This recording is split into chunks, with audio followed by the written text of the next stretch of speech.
Hey there, it's Anonymous Tea, where we spill the tea anonymously. Hello, everyone. Hello, YouTubers. Hope you guys are all having an amazing day today. Sending good vibes, sending positivity, sending blessings, and good energy to each and every single one of you. Thank you so much for tuning in. So today we are talking Marvin Sapp. Never would have made it. Anything I say is alleged and in my very, very personal opinion. This is for entertainment purposes only. None of this is personal. The Copyright Act of 1976 is in the description. Some meat and potatoes, some housekeeping items. It is free to follow me. Free to follow me on this channel, Anonymous Tea. Free to follow me on my other channel, Anonymous Tea Podcast. Free to follow me on the Tickety Talk at Anonymous Tea Podcast. Free to follow me on the Instagram. On the Instagram is at AnonymousRealityT. Free to share everywhere. Free to like the video so it goes out into the algorithm. Free to share with your family, friends, and foes, and do not forget to like the video. So we're doing a follow-up video to Pimping in the Pulpit, to Marvin Sapp, and everything else. So just to catch you up to speed, there was a viral video that, broke the internet, that shook the internet, y'all, where Marvin Sapp was at the congregation, not his congregation, but basically was saying there's 1,000 people in here in the church, and there is 1,000 people online, and all of y'all need to contribute $20. And any of y'all that are preachers, that work for the church or whatever else, y'all need to contribute $100.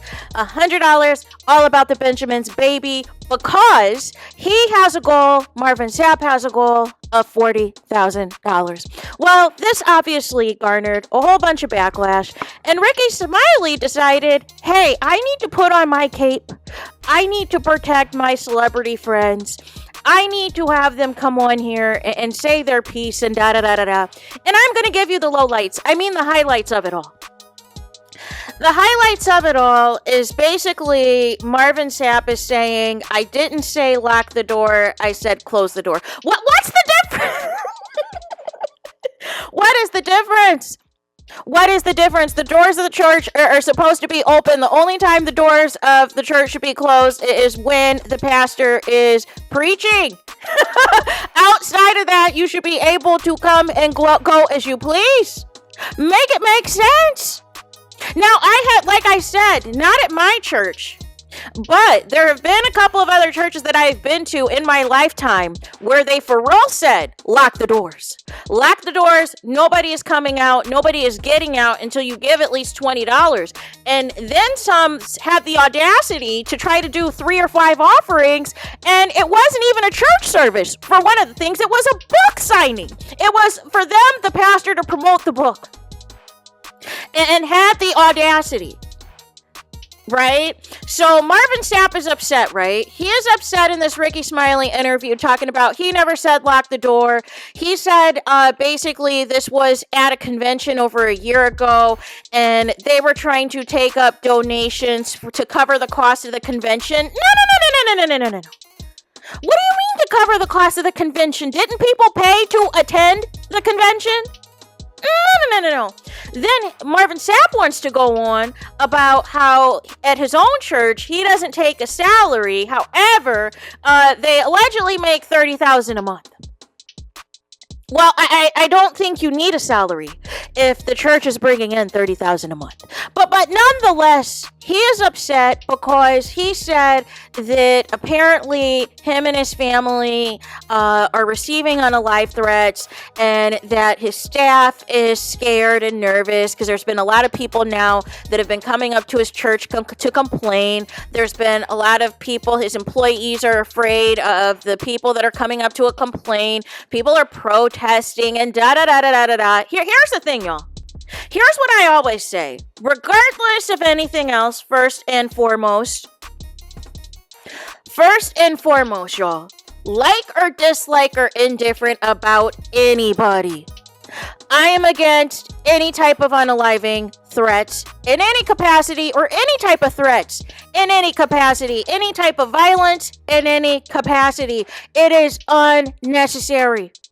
You can say what you want to say with your words. You can demonstrate how you feel about a certain thing with your actions. And the actions can be, if you no longer want to support this church, if you no longer want to support Marvin Sapp, you don't have to go. You don't have to go. You don't have to attend. And then Marvin Sapp went on to say that he saw some of the viral memes and videos that people were doing making fun of him. And the funniest one, I can't think of his name, but he did a Teddy Pendergrass one. A Teddy Pendergrass one, y'all. And it was epic. It was epic. It was hilarious. And he pretended to be Marvin Trap or Marvin Strap. I forgot what the name was. But it was hilarious, y'all. If y'all happen to run by it, it is a chuckle. And it is literally using a Teddy Pendergrass song, and he is cosplaying as Marvin Sapp, telling the people that the doors of the church are closed. You're not going anywhere until you pay me. Now here is the problem also that I have with all of this. I don't like the victim act. I do not. Some of y'all, like we need to keep it a buck for what it is. Some of y'all are not going to the right church. We need to have a real conversation, y'all. We need to keep it a buck. I know the church that I was baptized in does not pull any of this nonsense that any of these other churches are pulling, mega church or otherwise. Nobody has ever talked about locking the door or or demanding that you have to pay a minimum of $20. No. You pay what you can pay. Or if you can pay. Some of you can't pay at all. And you just showing up is enough on Sunday. But not all of this foolishness that some of these other churches are doing. Listen, if you want to give it for the kindness of your heart, that's one thing. But these churches that are requiring income taxes and you have to pay 10% or 20%, or they're doing 4 and 5 offerings in one service? No. For what? I can even see 2 max. One for the offering for the church, and the second is if, there is a guest preacher that you want to bless for coming in or whatever, but all this other foolishness, no. Absolutely not, you guys.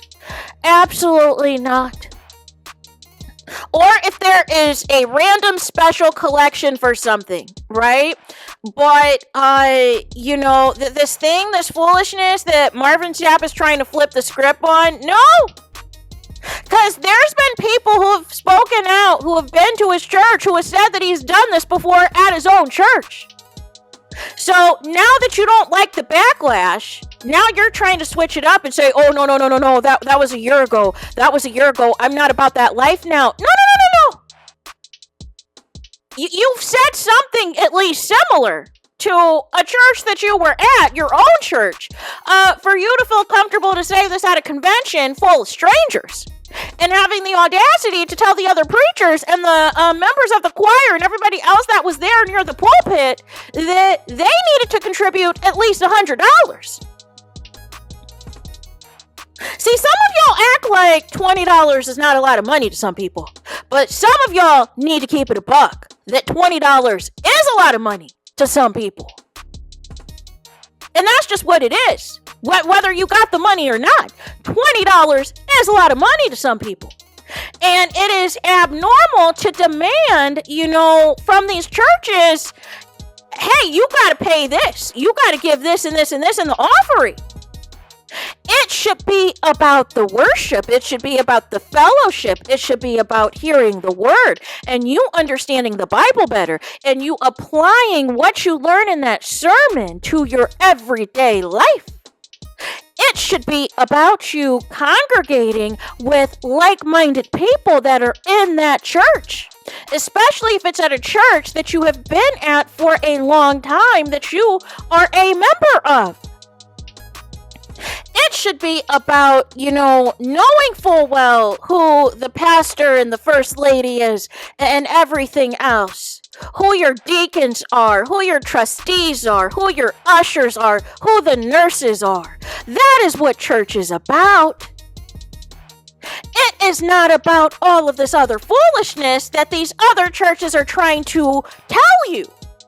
That it has to be all about the money. It has to be about the private jet so you can get to all your services. No. have a private jet. So what are we talking about? It should be about receiving the word, you guys. And that is what is getting lost. Some people, they are so money hungry. They are so focused in on just trying to take the money and convincing people to give their checks to the offering and giving their checks to some of these pastors and everything else. And they could be on the brink of losing it all, of losing their home, of losing, their transportation, losing everything. That is not the way, you guys. So, no, Marvin Sapp, this little explanation, this little cleanup job, it may be cute for some people to, buy it, but I am not. Now, the unalive, like I said, the unalive threats is not cool. But really, at this point, we're at a critical point in our country at this point where, like I said, we've got a president who is running the administration like The Apprentice, where every day somebody is getting fired out here, and it's dog eat dog out here in these streets, y'all. We don't got time to be just throwing money into all types of foolery right now. We need to be making better decisions financially, right? And giving what you can should be the blessing and should be the message, and not people feeling like they have to feel forced to give a certain amount of money in order to be considered, a true member of somebody's church. That's not the answer. That's not the way. But nonetheless, all the other foolishness of trying to say it was a year ago and trying to, do all these other stuff, these semantics. No.